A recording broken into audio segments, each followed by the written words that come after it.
ഇടതുപക്ഷത്തിന്റെ പ്രതിനിധി തത്വമസി സങ്കല്പത്തെ പറ്റി പറഞ്ഞ കാര്യവുമായി ബന്ധപ്പെട്ട് ഒരു മിനിറ്റ് കൊണ്ട് ഞാനൊരു കൗതുകം പങ്കുവെക്കാമെന്ന് വിചാരിക്കുകയാണ്.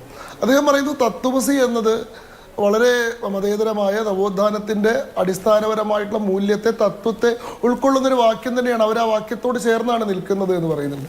യഥാർത്ഥത്തിൽ തത്വമസി എന്ന വാക്യത്തെ അംഗീകരിക്കുന്നുണ്ടോ കമ്മ്യൂണിസ്റ്റ് പാർട്ടി, ഇടതുപക്ഷ പ്രസ്ഥാനം എന്നൊരു ചോദ്യം ഞാനൊരു കൗതുകത്തിൽ ഉന്നയിക്കുകയാണ്.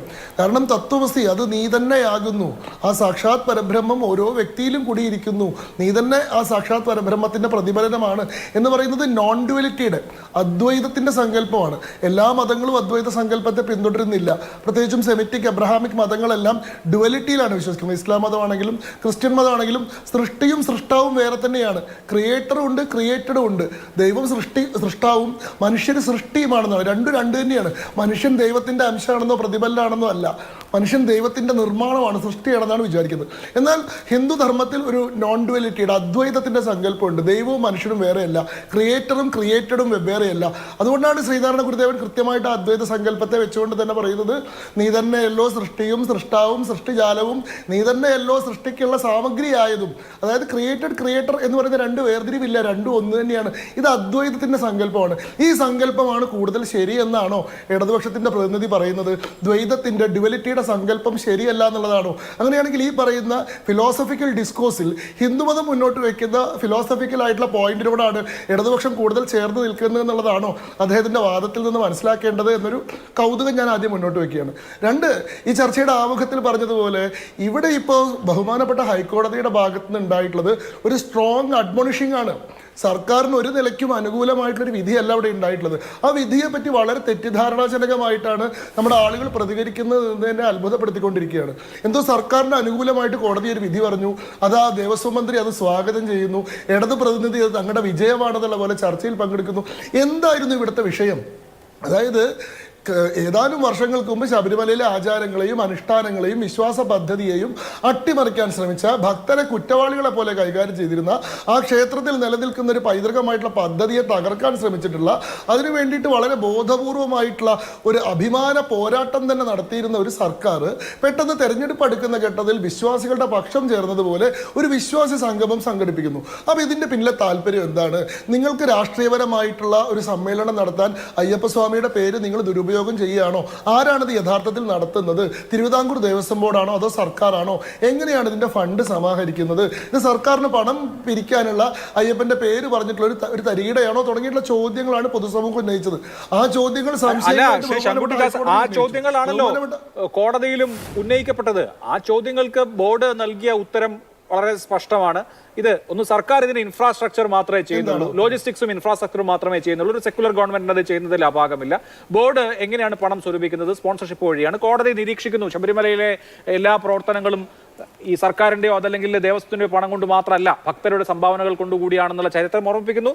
കോടതി ഈ ബോർഡ് അഫിഡവിറ്റിൽ പറഞ്ഞിട്ടുള്ള, ബോർഡ് അവരുടെ സബ്മിഷനിൽ പറഞ്ഞിട്ട് ഉറപ്പ് കൊടുത്തിട്ടുള്ള കാര്യങ്ങളൊക്കെ തന്നെയല്ലേ പറഞ്ഞിട്ടുള്ളത്. ഇന്ന കാര്യങ്ങളൊക്കെ ശ്രദ്ധിക്കണം എന്നല്ലേ പറഞ്ഞിട്ടുള്ളൂ. അപ്പോൾ അയ്യപ്പ സംഗമത്തെക്കുറിച്ച് ഹർജിക്കാർ ഉയർത്തിയ വാദങ്ങൾ, അതായത് ഒരു സെക്കുലർ ഗവൺമെന്റ് ഇത് നടത്തിക്കൂടാ, ഇങ്ങനെ ചെയ്യാൻ ഗവൺമെന്റിന് അധികാരമില്ല തുടങ്ങിയ കാര്യങ്ങളൊക്കെ, അതായത് ഇത് നടത്താൻ പാടില്ല എന്നുള്ള കാര്യം കോടതി എടുത്ത് കളഞ്ഞു.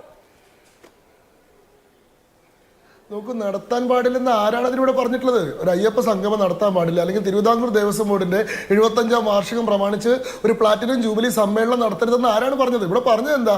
ഇങ്ങനെ ഒരു പരിപാടി നടത്തുന്നതിന്റെ പിന്നിലെ താല്പര്യം എന്താണെന്നുള്ളത് വ്യക്തമാക്കണം എന്നുള്ളതാണ്. ആ താല്പര്യം വളരെ കൃത്യമായിട്ട് കോടതിക്ക് മുമ്പിൽ ഇന്ന് വ്യക്തമായി. അങ്ങയുടേത് ഉൾപ്പെടെയുള്ള മാധ്യമങ്ങൾ പറയാത്ത വളരെ ഗൗരവമുള്ള ഒരു സംഭവത്തിലുണ്ട്. എന്താണ് കോടതിയുടെ ഫൈൻഡിങ്? എന്താണ്?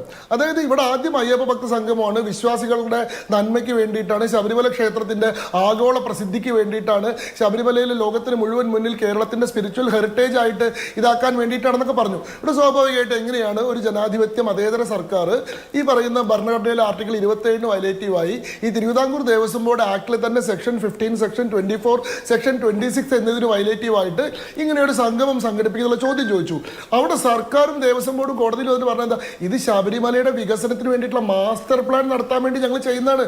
വിശ്വാസ സംഗമവും ശബരിമലയുടെ എന്താണ് പ്രശസ്തിയും തത്വമസി സങ്കല്പമൊക്കെ അവർ കോടതിയിലെ വാദത്തിനിടയ്ക്ക് നിഷ്പ്രയാസം ഉപേക്ഷിച്ച് കളഞ്ഞു. അവരുടെ വാദം എന്തായിരുന്നു? നിങ്ങൾ ആ വിധി എടുത്ത് നോക്കൂ. അവിടെ അവർ പറയുന്നു ശബരിമല മാസ്റ്റർ പ്ലാൻ രണ്ടാം ഘട്ടത്തിലാണ്. 1975 കൂടി തുടങ്ങിയിട്ടുള്ള ശബരിമല മാസ്റ്റർ പ്ലാന്റെ ആദ്യ ഘട്ടം 2005 കഴിഞ്ഞു. 2005 മുതൽ 2050 വരെയാണ് ശബരിമല മാസ്റ്റർ പ്ലാന്റെ രണ്ടാമത്തെ ഘട്ടം. ആ രണ്ടാമത്തെ ഘട്ടം പൂർത്തീകരിക്കാൻ ഏതാണ്ട് 1300 കോടി രൂപയുടെ ആവശ്യമുണ്ട്. ഈ 1300 കോടി രൂപ തിരുവിതാംകൂർ ദേവസ്വം ബോർഡോ സർക്കാരോ മാത്രം വിചാരിച്ചാൽ സമാഹരിക്കാൻ സാധിക്കില്ല. അപ്പൊ ശബരിമലയിൽ പണ്ട് തൊട്ട് തന്നെ ഇങ്ങനെ കുത്തകാവകാശങ്ങൾ ലേലം ചെയ്തിട്ടും വിശ്വാസ സംഗമങ്ങൾ സംഘടിപ്പിച്ചിട്ടും ഒക്കെ ആളുകളിൽ നിന്ന് സ്പോൺസർഷിപ്പായിട്ട് പണം പിരിച്ചിട്ടുള്ള ശീലമുണ്ട്. അപ്പൊ ശബരിമല മാസ്റ്റർ പ്ലാന്റെ നടത്തിപ്പിനെ പറ്റി ചർച്ച ചെയ്യാൻ അതിന്റെ ഒരു പ്രാരംഭ നടപടി എന്നുള്ള രീതിയിലാണ് ഞങ്ങൾ ഈ സംഗമം നടത്തുന്നത്. അപ്പൊ സംഗമത്തിന്റെ നേച്ചർ വ്യക്തമായി. അത് ഡിവോട്ടി സംഗമം അല്ല, വിശ്വാസി സംഗമം അല്ല. അത് ഇപ്പോ മാത്രം വെളിവാകുന്ന ഒരു കാര്യമല്ല. ഇതേ പ്ലാറ്റ്ഫോമിൽ ഇപ്പോൾ നമ്മുടെ ഷാനിൽ ബോസ് കൂടി ചർച്ചയിൽ പങ്കെടുത്തിട്ടുണ്ട്. അദ്ദേഹം കൂടി ഇരിക്കുമ്പോൾ ദേവസ്വം കമ്മീഷണറിന്റെ ഗസ്റ്റായിട്ട് വന്നിരുന്നു. ദേവസ്വം കമ്മീഷണറോട് ചോദിച്ചിരുന്നു എന്തിനാണ് ഇതൊരു ആത്മീയ സംഗമമാണോ എന്ന് ചോദിച്ചപ്പോൾ അദ്ദേഹം പറഞ്ഞു അല്ല, ഇത് ആത്മീയ സംഗമമല്ല, ഇത് അഡ്മിനിസ്ട്രേറ്റീവായി ഭരണപരമായി ദേവസ്വം ബോർഡിന്റെ ഭക്തർക്ക് എന്തൊക്കെ കാര്യങ്ങൾ ചെയ്തു കൊടുക്കാൻ കഴിയും, എന്തൊക്കെയാണ് ഈ ഭക്തരുടെ നീഡ്സ് എന്തൊക്കെയാണ് അതറിയണം, അതിന് ഞങ്ങൾക്ക് എന്ത് നിവൃത്തി വരുത്താൻ കഴിയും, ഈ കാര്യങ്ങൾ ചർച്ച ചെയ്യാൻ നടത്തുന്ന സംഗമമാണെന്നും സ്പോൺസർഷിപ്പ് ബേസിലാണ് ഇതിന്റെ ധനസമാഹരണമെന്നും നേരത്തെ വ്യക്തമാക്കിയ കാര്യമാണ്. അതിപ്പോ പുതുതായി വന്ന ഒരു സംഭവമേ അല്ല. ഇത് ആത്മീയ സംഗമമല്ല, ഞങ്ങൾക്ക് ഭരണപരമായി ചെയ്യാൻ കഴിയുന്ന കാര്യങ്ങൾ എന്തൊക്കെ എന്ന് മനസ്സിലാക്കാനും അതുമായി ബന്ധപ്പെട്ട അരങ്ങൊരുക്കാനുമുള്ള സംഗമമാണെന്ന് നേരത്തെ തന്നെ വ്യക്തമാക്കിയ ഒരു കാര്യമാണ്. അങ്ങനെയാണ് അതിന്റെ ലക്ഷ്യമെങ്കിൽ, അതാണ് അതിന്റെ താല്പര്യമെങ്കിൽ, ആ താല്പര്യത്തിന് വിരുദ്ധമാണ് സുപ്രീം കോടതിയുടെ ബഹുമാനപ്പെട്ട ഹൈക്കോടതിയുടെ വിധി. ബഹുമാനപ്പെട്ട ഹൈക്കോടതിയുടെ ജഡ്ജ്മെന്റ് പോർഷൻ മാത്രം നിങ്ങൾ എടുത്തു നോക്കൂ. ആ ജഡ്ജ്മെന്റ് പോർഷനിൽ ഏറ്റവും നിർണായകമായിട്ടുള്ള ഭാഗം എന്താ? Portion G, no special privilege shall be extended to any participant, no privilege cards whether akin to club membership or otherwise shall be issued. അതായത് സർക്കാർ നേരത്തെ പ്രഖ്യാപിച്ചതുപോലെ 6 തരത്തിലുള്ള പ്ലാറ്റിനം, ഗോൾഡൻ, ഡയമണ്ട് തരത്തിലുള്ള കാറ്റഗറി കാർഡുകൾ കൊടുത്ത് ക്ലബ് മെമ്പർഷിപ്പുകൾ പോലെ കൊടുത്ത് ശബരിമലയിൽ പ്രത്യേക അവകാശങ്ങൾ സ്ഥാപിച്ചുകൊണ്ട് നിക്ഷേപങ്ങൾ സ്വീകരിക്കാൻ പാടില്ല. ഇതുമായി ബന്ധപ്പെട്ട് ക്ലബ് മെമ്പർഷിപ്പ് കാർഡുകൾ ഇഷ്യൂ ചെയ്യരുത് എന്ന് സർക്കാരിനോട് അല്ലെങ്കിൽ ദേവസ്വം ബോർഡിനോട് ബഹുമാനപ്പെട്ട ഹൈക്കോടതി പറയുന്നു. 2, all participants shall be treated solely as devotees of Lord Ayyappa and no special benefit or priority shall be accorded either for visiting the temple or for any related purpose. ഇവിടെ card കൊടുക്കുമ്പോൾ നിക്ഷേപ സംഗമം സംഘടിപ്പിക്കുമ്പോൾ ഈ നിക്ഷേപകർക്കുള്ള വലിയ ഓഫറായിട്ട് എന്താ പറഞ്ഞിരുന്നത്? ശബരിമല ക്ഷേത്രത്തിൽ 5 ദിവസത്തെ സൗജന്യ ദർശനത്തിനുള്ള അവസരം, അവർക്ക് പമ്പയിൽ പ്രത്യേക പാർക്കിങ്ങിനുള്ള അവസരം, അവർക്ക് പ്രത്യേക പ്രസാദ കിറ്റുകൾ, ഡയറികൾ, അവർക്ക് മറ്റ് ശബരിമല ക്ഷേത്രത്തിൽ വിശേഷ ദിവസങ്ങളിൽ പ്രത്യേകമായിട്ടുള്ള സൗകര്യങ്ങൾ, ഇതൊന്നും കൊടുക്കാൻ പാടില്ല. നിങ്ങൾ സാധാരണ ഭക്തർക്ക് കൊടുക്കാത്തതായിട്ടുള്ള ഒരു പ്രിവിലേജും കൊടുക്കരുത് എന്ന് ബഹുമാനപ്പെട്ട ഹൈക്കോടതി പറയുന്നു. ഞാനൊരു ഭാഗം മാത്രം വായിക്കട്ടെ.